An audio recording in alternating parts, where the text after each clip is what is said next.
Hello. So sometimes we have really small numbers that are written in scientific notation and they have a negative exponent. So to write these back into standard form, you start by putting your pencil in the decimal point and then move the decimal point to the left the number of places in the exponent. So in this example, our exponent is -6, but we're just going to focus on the 6. The negative tells us that we're going to have a really small number. So we want this really small decimal. We're going to move the exponent to the left. So I start on the exponent and I'm going to move it 6 places. So 1, 2, 3, 4, 5, 6.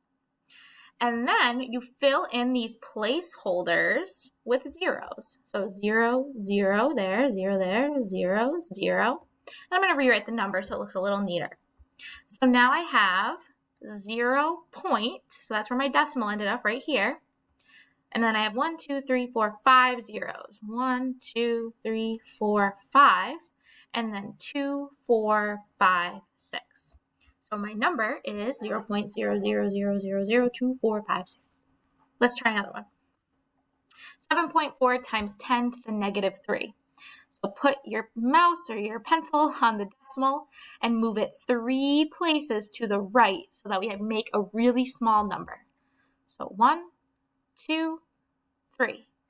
So that's where my new decimal point is. And I'm going to fill these in with 0. So I have 1 0 and 2 zeros.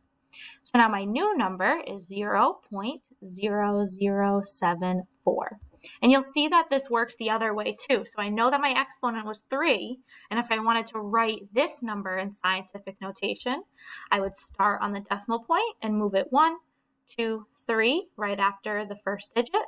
And I would get 7.4 times 10 to the -3.